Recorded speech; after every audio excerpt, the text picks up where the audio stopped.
మౌన పోరాటం మౌన పోరాటం. ఈ ఇంట్లో ఎవరెవరు ఉంటారు?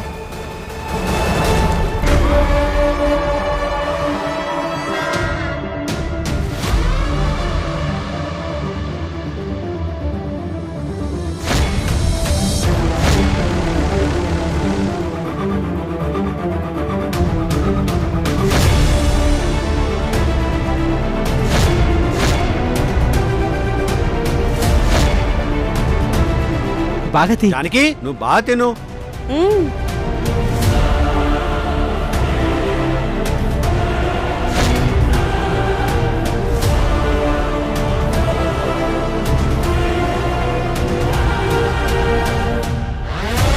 ఏమండి ఏమండి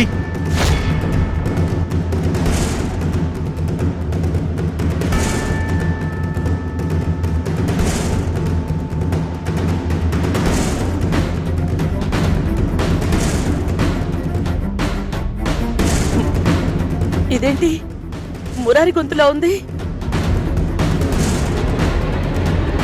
అరే సతీ, అయ్యా ఎవరో వచ్చినట్టున్నారు, వెళ్ళి చూడు. అలాగే అయ్యా.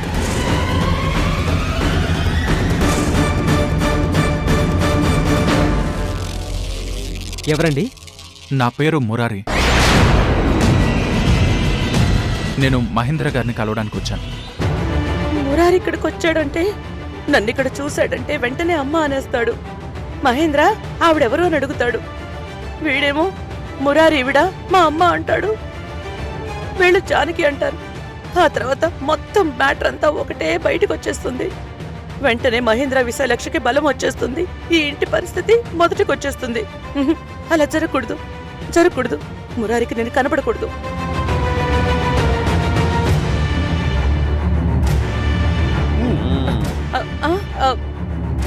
జానకి భోజనం మధ్యలో లెక్కకూడదు, కూర్చో.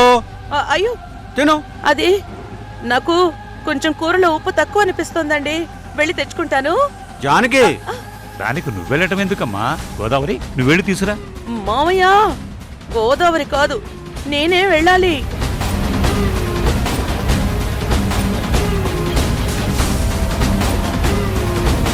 జానకి నువ్వెందుకు వెళ్ళటం? అయ్యో ఏమండి, నాకు కూరలు. అయ్యగారు, ఎవరో మురారి అంటండి, మహేంద్ర గారి కోసం వచ్చారు.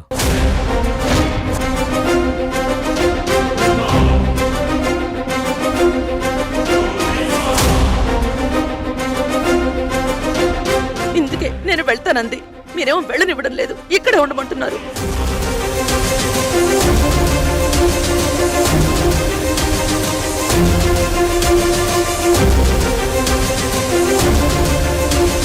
ఇదిగో ఈ అబ్బాయే మురారి, ఈ మధ్య మన ఆఫీసులో ఉద్యోగంలో చేరాడు.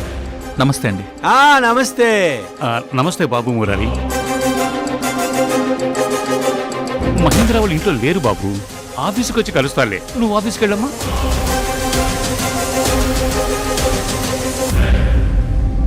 అదేంటండి, వాళ్ళ ఇంట్లో లేకపోవడం ఏంటి? వంటికి తగిలిన దెబ్బలు ఇంకా తగ్గలేదని చెప్పి గదిలోనే నొప్పులు పడుతూ ఉన్నారు కదా.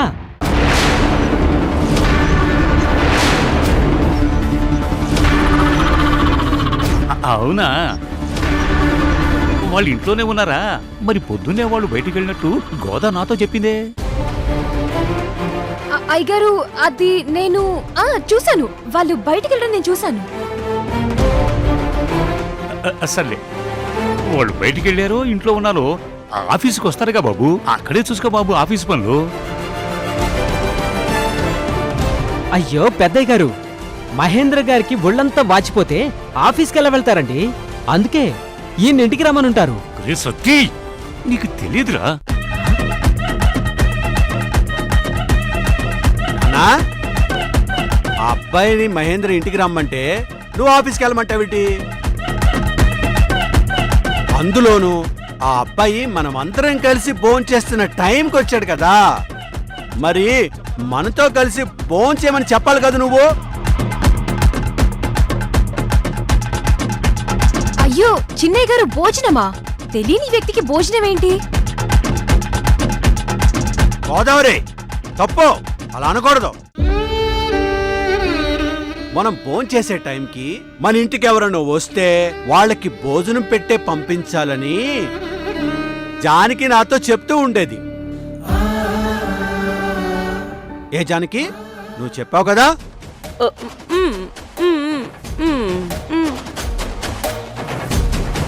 మంచి చేస్తే చెడు ఎదురవటం అంటే ఇదేనేమో.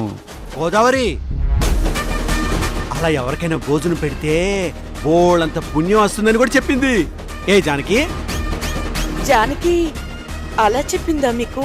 చెప్తారండి, జానకమ్మ గారి మనసు అలాంటిది. ఇదిగో బాబు మురారి, నువ్వు బ్యాగ్ ఆ సోఫాలో పెట్టేసి మాతో కలిసి భోంచేద్దు గాని రా. నాకేం వద్దండి, నేను ఆల్రెడీ టిఫిన్ చేసే వచ్చాను. టిఫిన్ చేయడం అంటే అది పొద్దున్నెప్పుడో చేస్తారు. ఇప్పుడు మధ్యాహ్నం అయింది కదా, మరి నువ్వు ఇప్పుడు అన్నం తినవా? రా రా రా రా రా. ఇప్పుడేం వద్దండి. కొత్త చోటు కదా, బాబుకి మొహమాటం ఎక్కువ అనుకుంటానండి అయ్యగారు. మీరెందుకు ఇబ్బంది పెడతారు?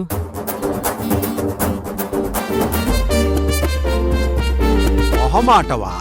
అదేంటి, అన్నం దగ్గర ఎవరైనా మొహమాట పడతారా? నువ్వు భలేవాడివే మురారి. నువ్వు రా రా.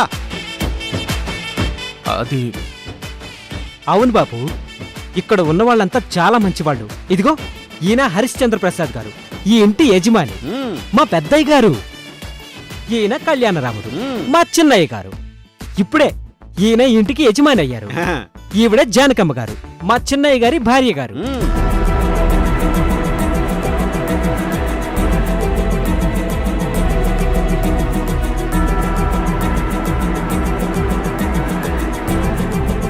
ఇకపోతే ఈవిడ ఏ సత్తి, ఆ అబ్బాయి వచ్చింది ఆఫీసు పని మీద, మనందరి పరిచయాల కోసం కాదు, మన ఇంట్లో భోజనం కోసం కూడా కాదు. నాన్న, నువ్వు అలా అనుకో. నేను ఇప్పుడు చాలా సంతోషంగా ఉన్నాను కదా, మరి ఇంటికి వచ్చిన అతిథికి భోజనం పట్టకుండా ఎలా పంపిస్తాను? మురారి, నువ్వు రా, నువ్వు రా రా. అయ్యో వద్దండి, నాకిప్పుడు ఆకలిగా కూడా లేదు. అరే, ఫోన్ చేయమంటే వద్దంటావేంటి? జానకి, చూడి అబ్బాయి ఫోన్ చేయడంట, నువ్వన్నా చెప్పొచ్చు కదా తినమని.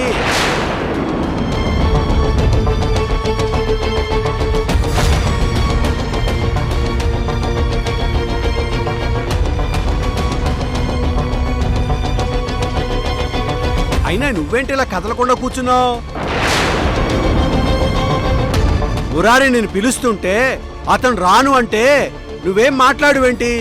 పిలు జానకి. అయ్యో, నా గొంతు వింటే మురారి గుర్తు పట్టేస్తాడే, ఏం చేయాలి? జానకి, పిలు. అయ్యో పిలుస్తున్నా బాబు. ఆయన పిలుస్తుంటే రానంటావేంటి? రా బాబు, రా.